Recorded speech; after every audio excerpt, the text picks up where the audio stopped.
This is episode 3 of the Shining Waters podcast. We are coming to you from the Memorial Room here at the Friendship Center. Sam, Paige, and Greg. Hope everyone's having a good day. We're getting ready to close up shop for 2 weeks on a much needed rest. It's been a long year. A lot of stuff going on. But before we start, I think we're going to do a smudge. And, talk about some things here today. So we're glad that you guys are tuning in. Oh, yeah. So It's I don't know about you guys, but getting spoiled with this weather. Like, it's almost like a tease. Like, I feel like we're in April getting ready for spring. And it's like, oh no, we got like snow coming in like a couple weeks. yeah, it's really strange. Becca, who works here at the center, said the other day her son woke up and he said, "Oh, it's the shortest winter." He's like, "I'm not ready for winter to be over." It was so nice to get up yesterday and put a jacket on. I was like, wow, this is awesome. Strange. Love this.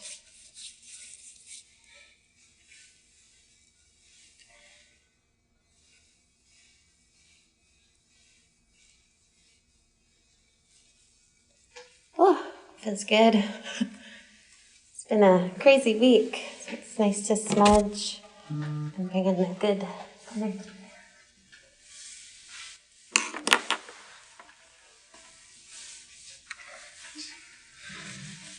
It's the one thing that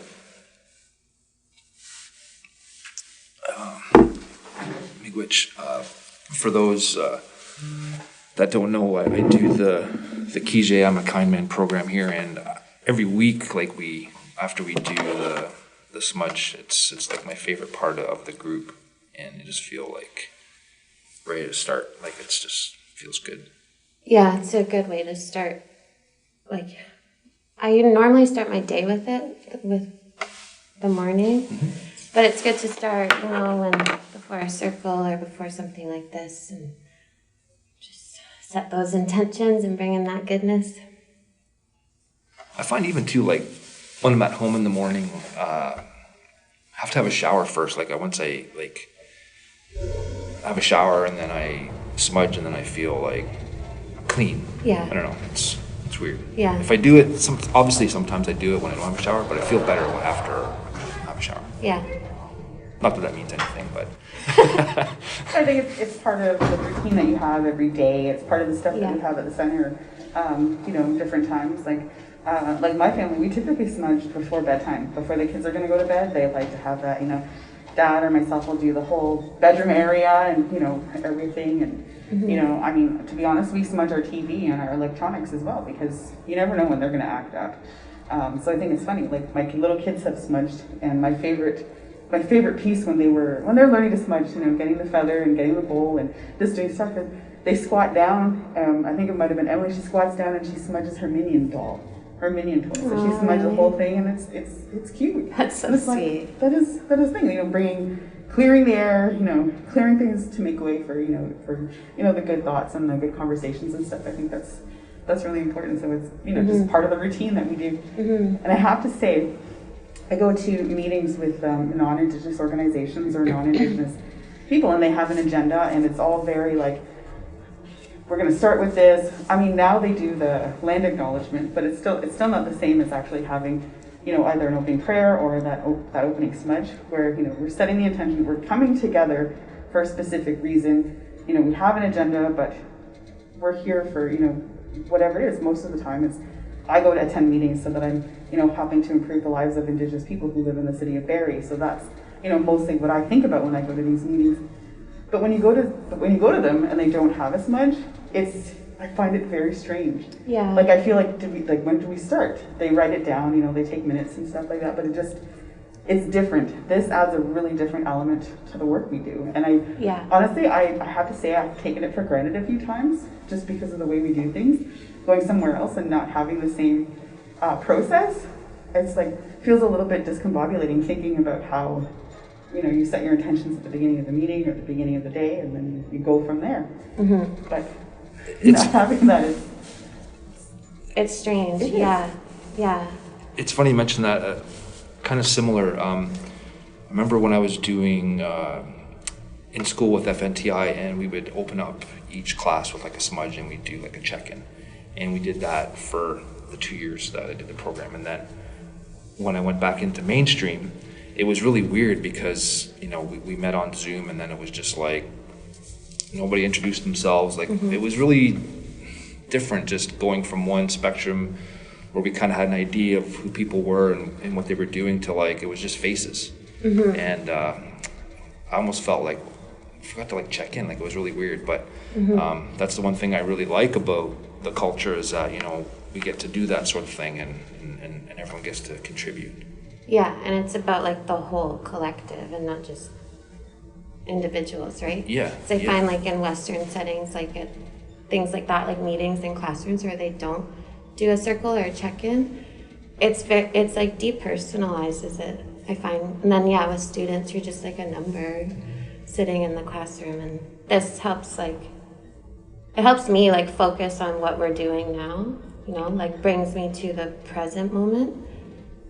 So. Like I want to say, like even when we had to go on Zoom, when I was with FNTI, like everyone was on camera, everyone was there, and then opposite, like the camera there was maybe like 9 people on it out of like 30 people.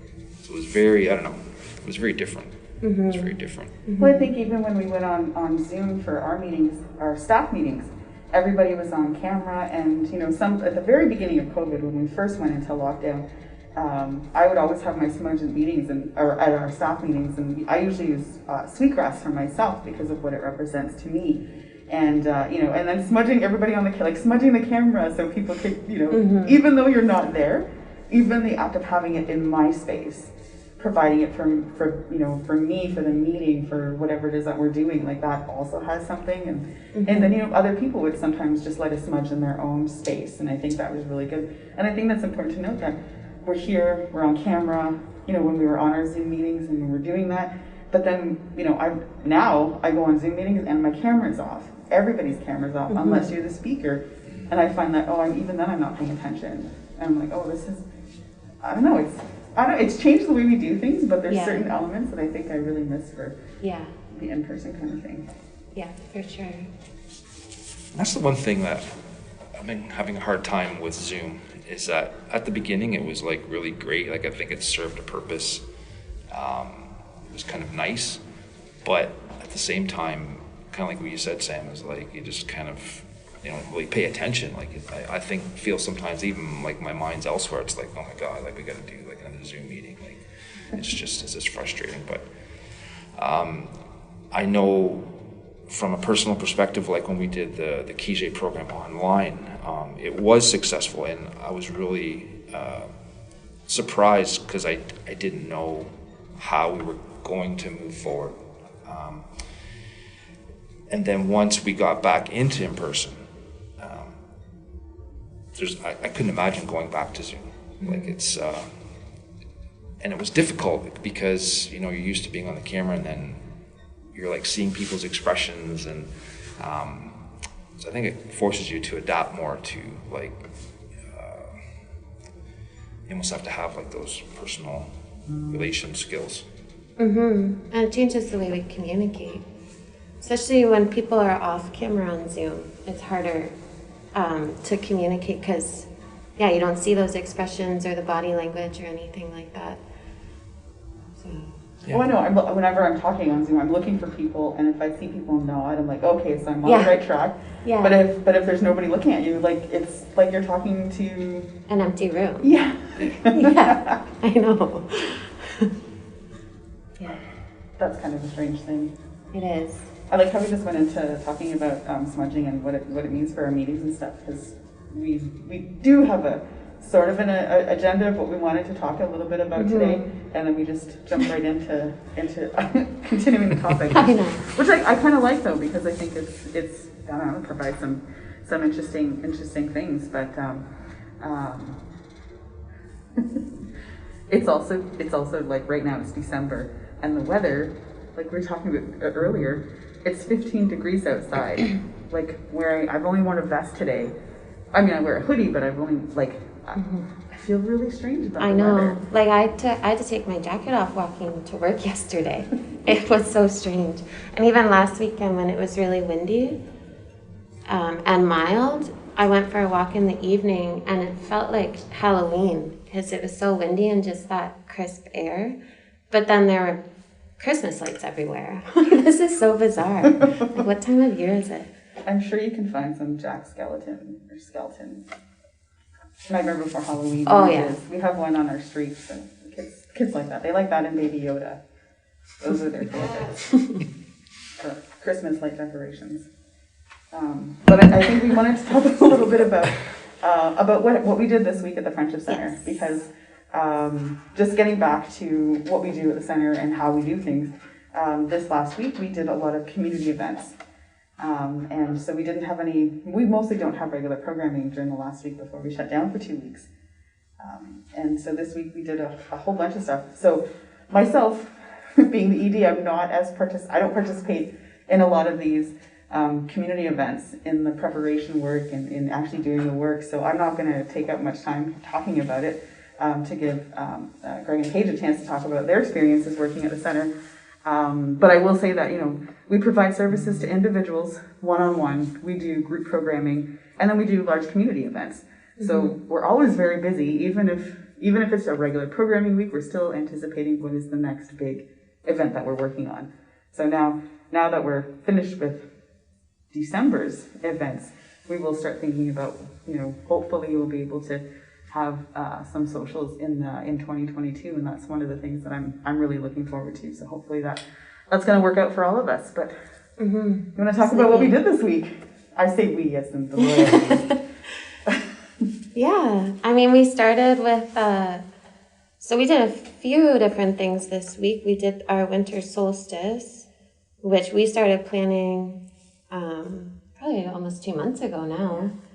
And that we had to quickly adapt and change our plans with that, just with all of this COVID and the different restrictions always coming at us. So originally we were going to do 2 seatings of a solstice dinner in the gym, and people were going to be able to actually come in and gather and eat together and feast, but we weren't able to do that. So we ended up pre-packing. We cooked, we shopped, we cooked, we pre-packed 230, I think, dinners.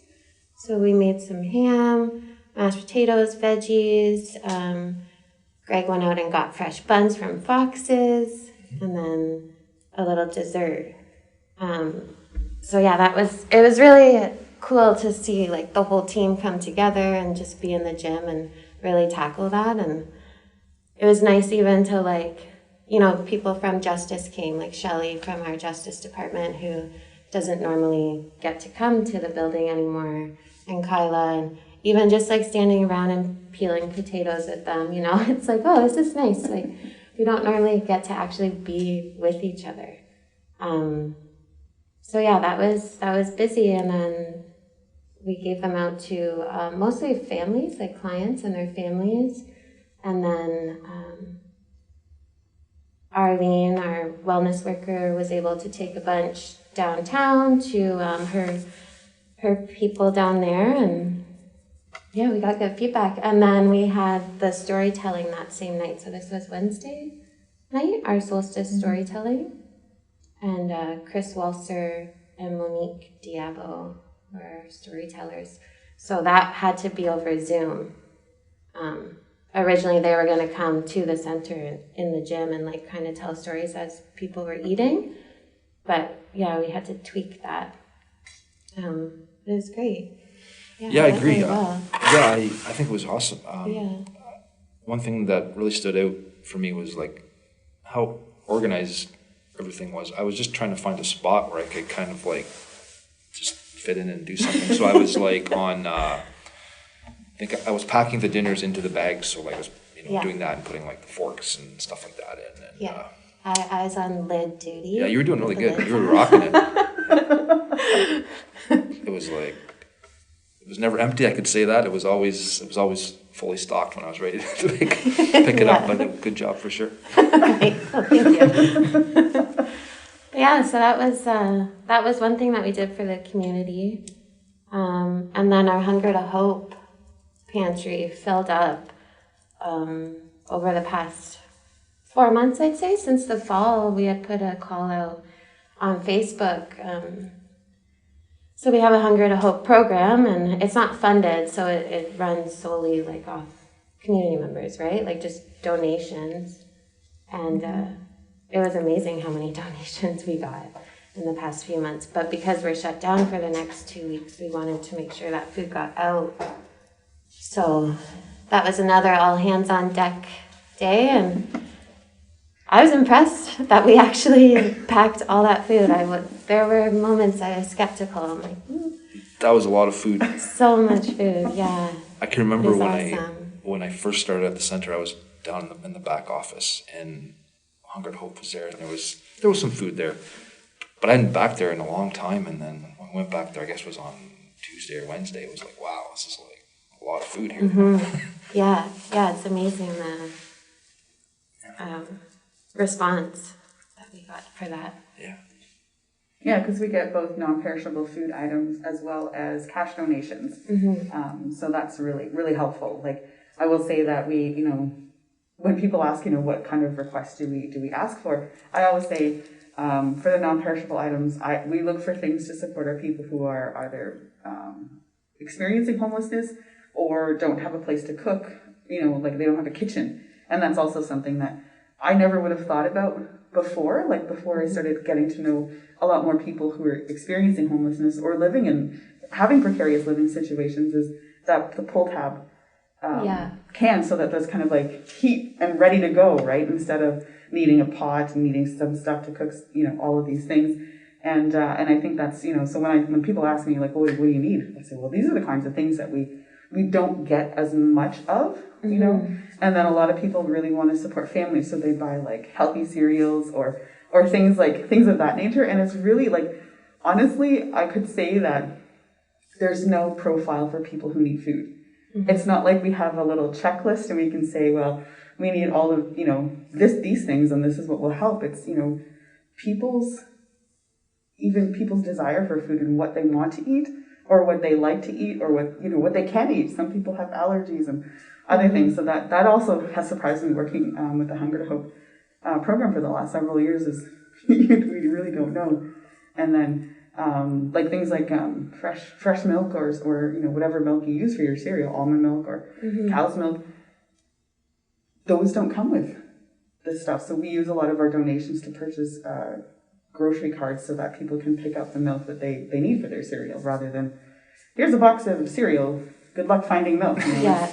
It's those are little things that I like, that I think are important for us to learn about and get to know about, especially when working in the community that we work in. Yeah. Because it's like, oh, these are interesting things. Like I'm also excited to see what we're going to be doing with the big donation of moose that we got. Oh yeah.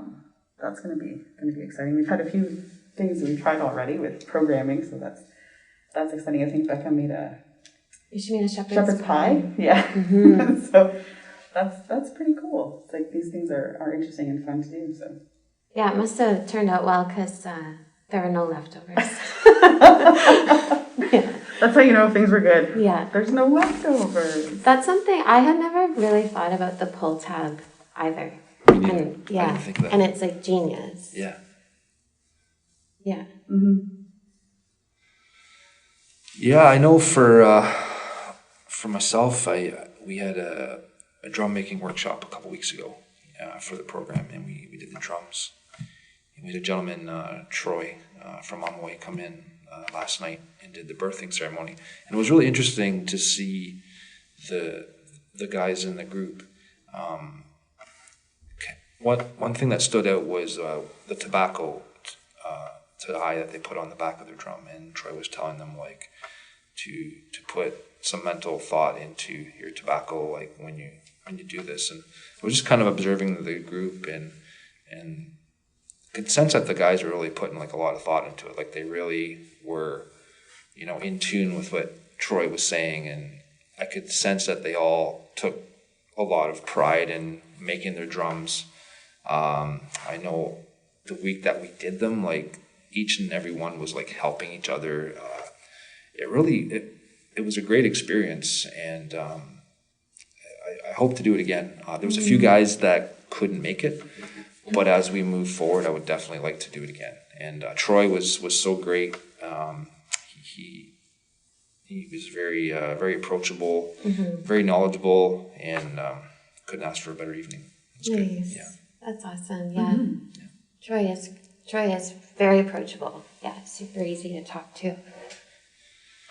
Yeah. And I think, sorry, go ahead. No, you go ahead. I was going to say, so in the future, in January, I think I mentioned this before, but we're planning on doing a sweat.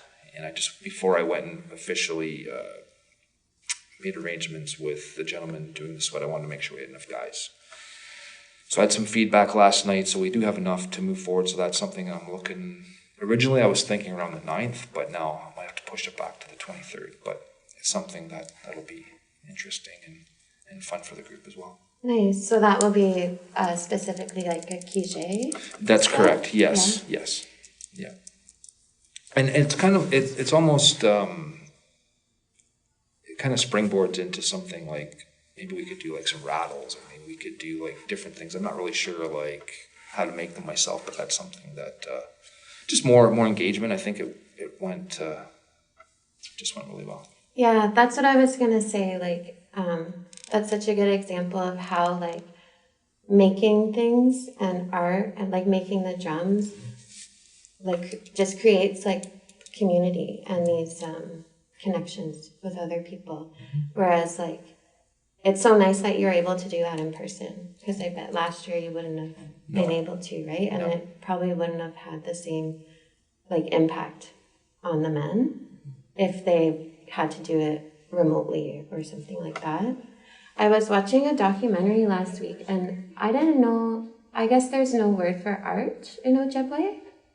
Did you know that? No. Yeah, apparently there's no word for art because traditionally, like, everything that was made had a purpose. It wasn't just, like, for aesthetic reasons.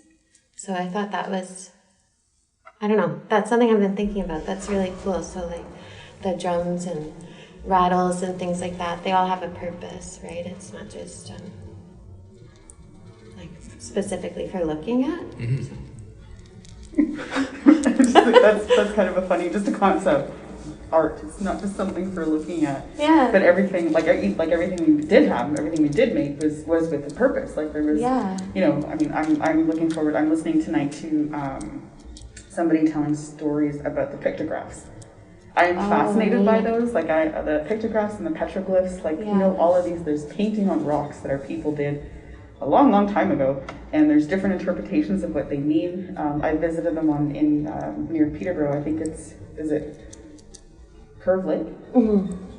I believe so. I know, I don't want to be incorrect about this, but the ones near Peterborough, I've been there a few times, and it's just, you look at the stuff, and because our people don't have a traditional written down language, we didn't have, you know, we didn't pass on knowledge with paper and with writing things down the way we have these done. There were symbols and there was these kind of things, but we would have learned what that meant and what these things mean and different things like that. Even I think Echo Park or Echo Bay, there's another one. I think those are the, I don't know, I get confused between the petroglyphs and the pictographs because we have both, depending on where you are. I've seen the ones up near Lake Superior, but I think that's another piece, right? Like, what do we consider that now? Like, even what do we consider the Egyptian tablets? You know, is that art, history, all of these things that I think it depends on our perspective and our perception on things. But you know, even looking at some of the old pictures and the intricate work that was done on the clothing, like, there's this perception that, you know, we just wore plain things, but when you look at some of those things, like, there's intense work in there. Yeah, it's incredible. Yeah. I think that's funny that there's no word for it, but it's everywhere. But it's like the whole culture. Yeah. I know. I think about when you said Egyptian things, and I feel obviously like we live in such a technological era. those times, like way back in Egyptian times or way back in our times, I think we're almost more advanced back then to a degree to certain things. Like I think they were ahead of their time in a lot of things, like just in terms of like astrology and all kinds of different things. Yeah. I know we could have all kinds of things talking about the history of stuff. Like, where do we go from here? Oh yes, let's bring it back to the present. Where are we? Yeah. I don't know where I was going with that. I just kind of went off. But I mean, these are the things that pop into your head when you're talking about different things, you know, like a drum birthing ceremony, like that's really, really cool. They got to, you know, make their own drums and talk about the stuff. I don't know if you guys made drumsticks yet or Yep. did those things, you know? Yeah, the drumsticks were great. Mallory actually hung around for a bit and helped the guys just kind of get the thing started and just assisted a little bit, which was, because we were on a bit of a time limit, but it was good. Everything got done. We actually not raffled off, but we had a pair of mitts that I put the guys' names in a hat. And one of the guys won them, and he was like super pumped. They were really nice gloves, like they came up to, they were really nice. Awesome. Yeah, he was really happy. That's great. Like, Merry Christmas, man. Yeah. So will you guys be doing drumming together? Yeah, well, we started doing a little bit. I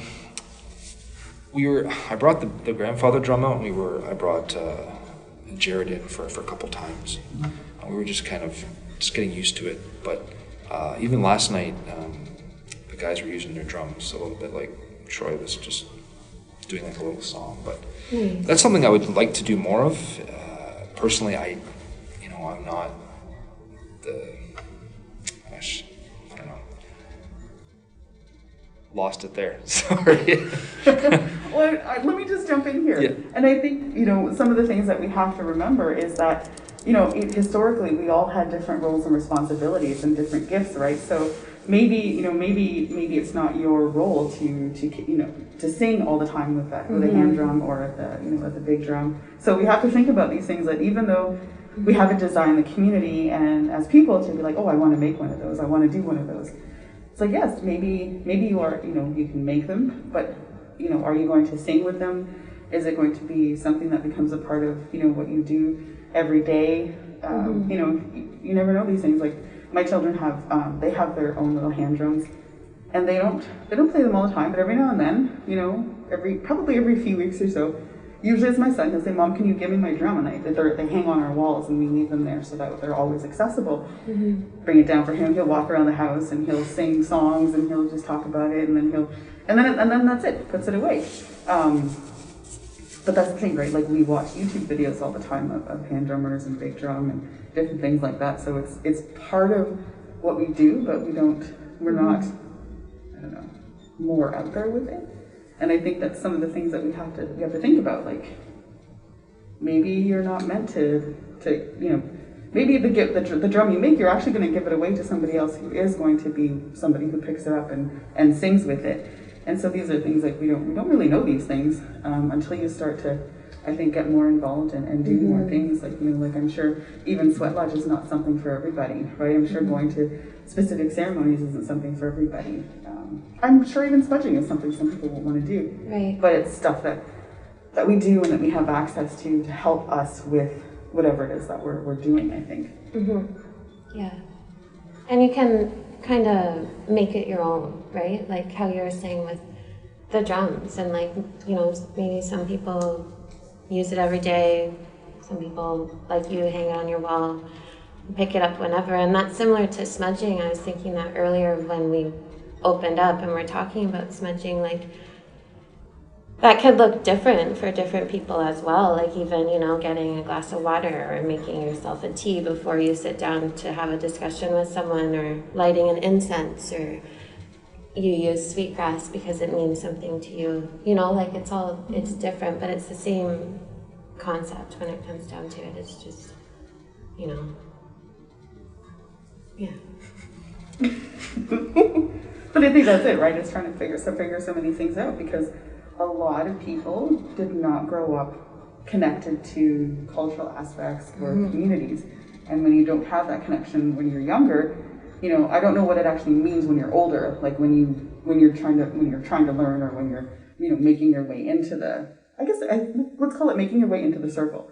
So making your way into the community circle, getting to know people, because most of the work that we do is, it really is centered around relationships. Who people are, reciprocity. It's not about being one-sided. It's always about how can we, work together for something that we're working for. And then respect also comes into that piece too, right? Like when you talk about the 7 grandfather teachings and different aspects of those, like there's a reason why these are central to the foundation of some of the work that we do. So I think it's important to, consider those and be aware of some of those things, because there are a lot of people who are afraid to ask questions and are afraid to come forward because, one, they don't want to be ridiculed for not knowing, because of course there's a complete history of that. We all get shamed for not knowing something. It doesn't matter what it is. It's just part of, I think, it's unfortunate, but it's part of how we treat each other in our regular everyday life. But it is a lot about removing that barrier to ask the questions, to say how do you want to do this? How do you want to that? Like I think last time, Greg, you mentioned, or it could have been in a different conversation. Somebody asked you if they were smudging right. Am I doing this right? Yes. And it's about like, one, I want to say, like, well, there is no correct or right way of doing something, but when you do something, it is about intention. It is about understanding what the purpose of sage is and why we use it in the situation and stuff like that. And so it's one of those things, but it's at least ask the question. I think that's really important. It helps. And the other thing, people asking questions, if you're thinking it and you don't say it, somebody else is probably thinking it too. Yeah, so guaranteed. It helps to just say that out in the open and say, well, why is it like this? I felt kind of bad last night. There was 2 new individuals that came last night, and so obviously they'd missed the actual drum making workshop, and I felt they were missing out a little bit. And but they were observant. Like they I asked them, like, how did you find it, and they said they enjoyed it, like it was informative, and they said they'd definitely like to come back, and it's nice to have that feedback. And I know over the course of time, there's been different individuals come and go, and for those that finish the program that perhaps are required to do it,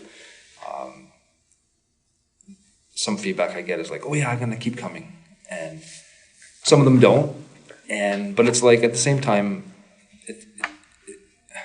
I think it kind of serves a purpose. Like, you can always come back, but at the same time, it's like for those that may be looking for like a building block in something, to use that as a stepping stone to maybe,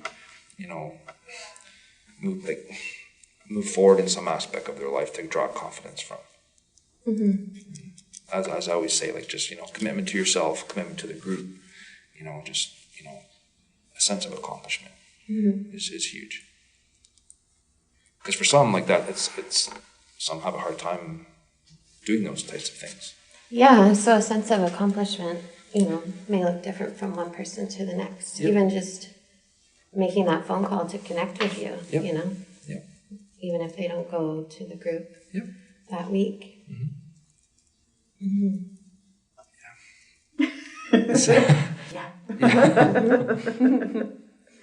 Oh, geez.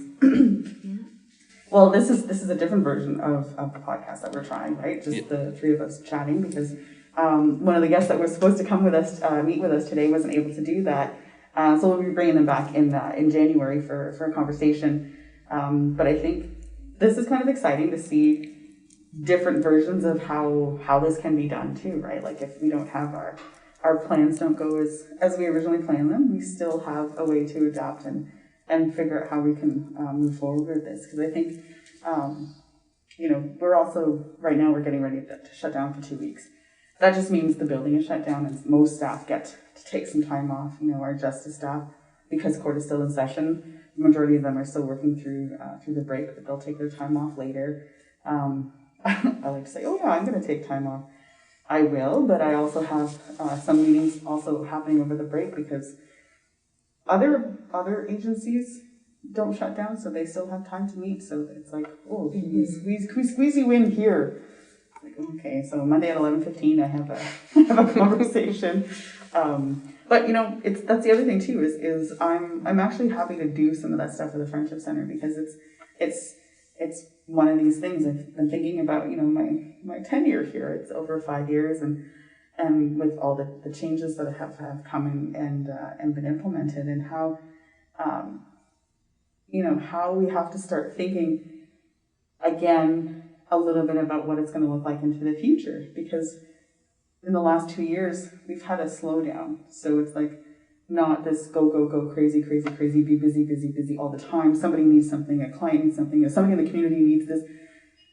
We weren't able to respond to that because everybody went into this like closed, shut down mode of how are we going to get through this next little while to, we're coming up on 2 years of being in some form of I don't know what you call them anymore, global pandemic measures. And with that, it's given us a chance to look at how we do things.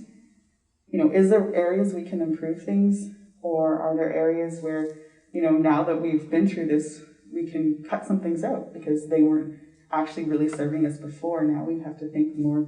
It's like we're thinking more strategically, I think, about the future and about things like what are some of the things that we should be working on at the center, and not just individually working with the clientele that we work with. So I think it's changed quite a bit. I mean, even now, sitting here talking, like it's I still think it's wild. No, I think it's been a good thing. Sorry. I brought my Ricolas here. I love these things. No, I just say in closing, I would just say that just looking forward to the next, the coming months, and just seeing where things go. And a few guys coming up on their 12 weeks. That'll be really nice to give out some more moccasins for them. And tell us more about that. You give out moccasins? Yeah. So for those that don't know, in the KJ program, I implemented the moccasin program. So those that finish the 12 weeks, they're gifted a pair of moccasins, which represent, again, commitment to the group themselves, representing walking a good path. And I think to date, there's 14 or 15 guys that have finished. So I did like some rough calculations on the percentages. So I think at about 36% that have finished the 12 weeks.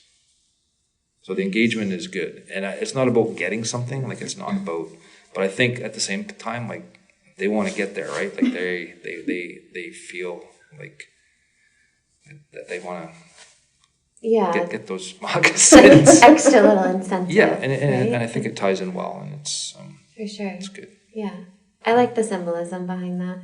Walking a good path. Yeah. I also like moccasins. Love moccasins. Yeah, it's went really well. That's awesome. Yeah, I can't believe it's been almost 2 years, this pandemic.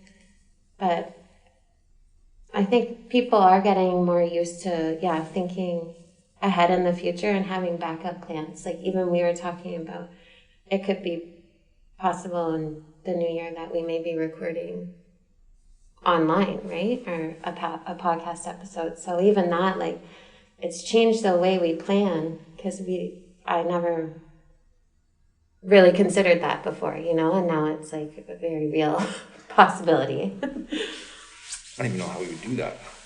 I guess, yeah. Well, we'll have to rely on our experts. Exactly. Who's helping us out with this. Yeah. To figure out how to do that. And I think, it's all part of our own learning experience. Like, I'm kind of excited about this. Me too. Yeah. Like, how do we close this down now? How do we say thanks for listening? Because I don't even think we did that on the last one. I think we just stopped talking. I'm not sure. Yeah. So this will be our third episode. And more to come. Yeah, and I would say, like, for those that are listening or checking it out, like perhaps send us some ideas, and we can maybe explore those topics and maybe talk about it. Yeah, absolutely. Or any feedback is welcome. For sure. Oh yeah, because we want to figure out. Please. Let's see how we're doing here. Yeah. Yeah. For sure.